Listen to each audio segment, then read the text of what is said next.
Hello दोस्तों, vision success coaching के इस यूट्यूब चैनल पर आपका स्वागत है।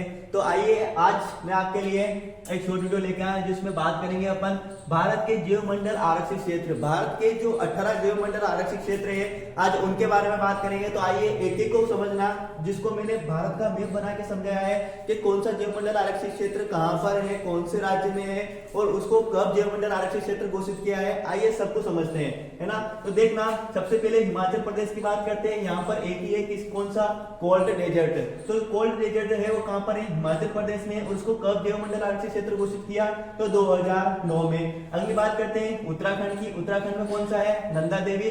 नंदा देवी को कब जीवमंडल आरक्षित क्षेत्र घोषित किया, 1981 में। अगली बात करते हैं कौन सा, कंचनजंगा। कंचनजंगा को कब जीवमंडल आरक्षित क्षेत्र घोषित किया गया, सन 2000 ईस्वी में। अगला बात करते हैं ये कहां पर है, तो देखना सिक्किम में, ठीक है। अगली बात करते हैं किसकी, अरुणाचल प्रदेश की। अरुणाचल प्रदेश में भी एकमात्र है कौन सा, दिहांग दिबांग। तो दिहांग दिबांग को 1999 में जीवमंडल आरक्षित क्षेत्र घोषित किया गया। तो देखना अगला कौन सा है, डिब्रू सेखोवा। डिब्रू सेखोवा असम, है ना। असम में दो है ना। असम में दो कौन कौन से है, एक तो डिब्रू सेखोवा और एक और कौन सा है, मानस। तो डिब्रू सेखोवा को 1997 में जीवमंडल बनाया गया और मानस को 1989 में जीवमंडल बनाया गया। अगली बात करते हैं मेघालय की। मेघालय का कौन सा है, नोकरेक। नोकरेक को 1988 में जीवमंडल आरक्षित क्षेत्र घोषित किया गया। नोकरेक अधिकतर एग्जामों में आता है ना। अधिकतर एग्जामों में जीवमंडल से जो क्वेश्चन पूछा गया वो कौन सा है, नोकरेक का है। तो नोकरेक को कब जीवमंडल बनाया गया, 1981 में। देखो थोड़ा और नीचे आते हैं तो कौन सा, पश्चिम बंगाल। पश्चिम बंगाल की बात करें तो पश्चिम बंगाल में कौन सा है, सुंदरवन, है ना।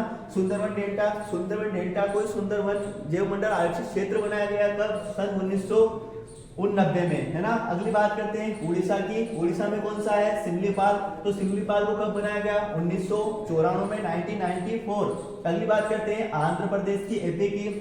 एपी की जो शेषाचलम के जो जंगल है ना, शेषाचलम के जंगलों को जीवमंडल आरक्षित क्षेत्र घोषित किया गया था कब, सन 2010 में। अगली बात करते हैं तमिलनाडु के। देखो तमिलनाडु में दो है ना। तमिलनाडु में कौन कौन सा है, एक तो मन्नार की खाड़ी, एक अगस्त्यमलाई और एक और कौन सा है, नीलगिरी। समझना, तो तमिलनाडु का एक मन्नार की खाड़ी। मन्नार की खाड़ी को कब बनाया गया, सन 1989 में। अगली बात करते हैं, देखना कौन सा, अगस्त्यमलाई, है ना। अगस्त्यमलाई भी बिल्कुल जहां पांडिचेरी है, पांडिचेरी के पास में स्थित है कौन सा, अगस्त्यमलाई। अगस्त्यमलाई को कब पारित किया गया, है ना, तो 2001 में। देखो ये अगस्त्यमलाई ना तमिलनाडु में आता है, ना कि केरल में आता है। ये बात अवश्य ध्यान रखना आप लोग। तो अगस्त्यमलाई तमिलनाडु का है, मन्नार की खाड़ी भी तमिलनाडु का है ना। मन्नार की खाड़ी को 1989 में बनाया गया और अगस्त्यमलाई को 2001 में बनाया गया। अगली बात करते हैं नीलगिरी की। नीलगिरी को समझना, ये नीलगिरी जो है ये कर्नाटक, केरल और तमिलनाडु तीनों की बाउंड्री पे। तो इसका जो नीलगिरी जीवमंडल आरक्षित क्षेत्र का जो क्षेत्र है ये तीनों राज्यों में फैला हुआ है। कर्नाटक में भी फैला हुआ है, केरल में भी फैला हुआ है और एक और तमिलनाडु में भी फैला हुआ है ना। नीलगिरी को कब, 1986 में जीवमंडल आरक्षित क्षेत्र बनाया गया था। अगली बात करते हैं गुजरात की। गुजरात में कौन सा है, कच्छ का रण। कच्छ का रण, है ना, 2008 में जीवमंडल आरक्षित क्षेत्र बना। अगली बात करते हैं पंचमढ़ी। पंचमढ़ी कहां पर है, मध्य प्रदेश में। मध्य प्रदेश के भी दो जीवमंडल आरक्षित क्षेत्र है। मध्य प्रदेश के जो दो मंडल आरक्षित क्षेत्र है दोनों को समझना, एक है पंचमढ़ी और एक और कौन सा है, पन्ना, है ना। पंचमढ़ी को 1999 में जीवमंडल आरक्षित क्षेत्र घोषित किया गया और पन्ना को सन 2011 ईस्वी में बनाया गया।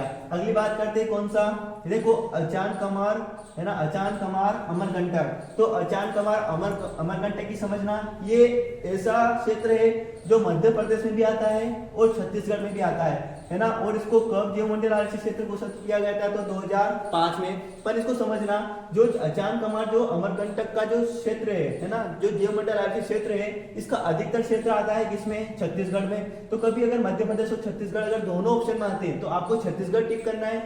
अगर छत्तीसगढ़ नहीं आता है ऑप्शन में तो फिर मध्य प्रदेश टिक करना है आप लोगों को, है ना। इतना बात आप लोग ध्यान रखना। इसको कब बनाया गया था, 2005 में। तो ये अपने, है ना, 18 जीवमंडल आरक्षित क्षेत्र थे जिनको भारत में, है ना, क्या घोषित कर रखा है, जीवमंडल आरक्षित क्षेत्र घोषित कर रखा है। अब इसके कुछ और पॉइंट है जो समझना, है ना, जो पॉइंट निकल के आते हैं और एग्जामों में पूछे जाते हैं, समझना। देखो, है ना, जो नीलगिरी है ये भारत का, है ना, ये भारत का प्रथम है। ये भारत का प्रथम जीवमंडल आरक्षित क्षेत्र है कौन सा, नीलगिरी, जो कब है ना, जो कब जीवमंडल आरक्षित क्षेत्र बना 1986 में। तो 1986 में भारत का प्रथम जीवमंडल आरक्षित क्षेत्र बनाया गया था, जो कौन सा है, नीलगिरी। अब समझना अंतिम, है ना, अंतिम कौन सा है, पन्ना। देखो आपको सन, आप लोगों ने सारा सन देखे, तो सबसे अंतिम कौन सा दिख रहा है, पन्ना, है ना। तो सबसे अंतिम जीवमंडल आरक्षित क्षेत्र बनने वाला जीवमंडल कौन सा है, तो पन्ना का, है ना। और समझना जो कच्छ का रण है ना, ये कच्छ का रण भारत का सबसे बड़ा, है ना, कच्छ का रण भारत का सबसे बड़ा जीवमंडल आरक्षित क्षेत्र है, ठीक है। याद रखना सबसे बड़ा कौन सा है, कच्छ का रण। और भारत का सबसे छोटा जीवमंडल आरक्षित क्षेत्र कौन सा है, तो डिब्रू सेखोवा, है ना, ध्यान रखना ये सबसे छोटा वाला है, ठीक है। तो कुछ 4 पॉइंट और समझ लेना आप लोग, है ना। देखो सबसे बड़ा, सबसे पहला भारत का सबसे प्रथम जीवमंडल आरक्षित क्षेत्र कौन सा है, नीलगिरी, जो कब बना, 1986 में। भारत का अंतिम जीवमंडल आरक्षित क्षेत्र कौन सा है, पन्ना, जो कब बना, 2011 में। भारत का सबसे बड़ा, है ना, जीवमंडल आरक्षित क्षेत्र कौन सा है, क्षेत्र के हिसाब से, तो ध्यान रखना कौन सा है, कच्छ का रण। भारत का सबसे छोटा, है ना, भारत का सबसे छोटा जीवमंडल आरक्षित क्षेत्र कौन सा है, तो डिब्रू सेखोवा। भारत का दूसरा सबसे बड़ा कौन सा है, तो ध्यान रखना मन्नार की खाड़ी। कभी कभी क्वेश्चन ऐसे भी आ जाते हैं कि कच्छ का रण ऑप्शन में नहीं होता है और मन्नार की खाड़ी ऑप्शन में होती है। तो अगर सबसे बड़ा अगर पूछ ले और कभी कच्छ का रण अगर ऑप्शन में नहीं है, तो फिर आपको क्या टिक करना है, मन्नार की खाड़ी, क्योंकि दूसरा सबसे बड़ा जीवमंडल आरक्षित क्षेत्र कौन सा है, मन्नार की खाड़ी, ठीक है। धन्यवाद, जय हिंद, जय भारत। हमारा चैनल अगर आप लोगों को पसंद आया हो तो आज हमारे चैनल को सब्सक्राइब करना, ठीक है। और ऐसे और भी फैक्ट मैं आपके सामने लेके आऊंगा, ठीक है। धन्यवाद, जय हिंद, जय भारत।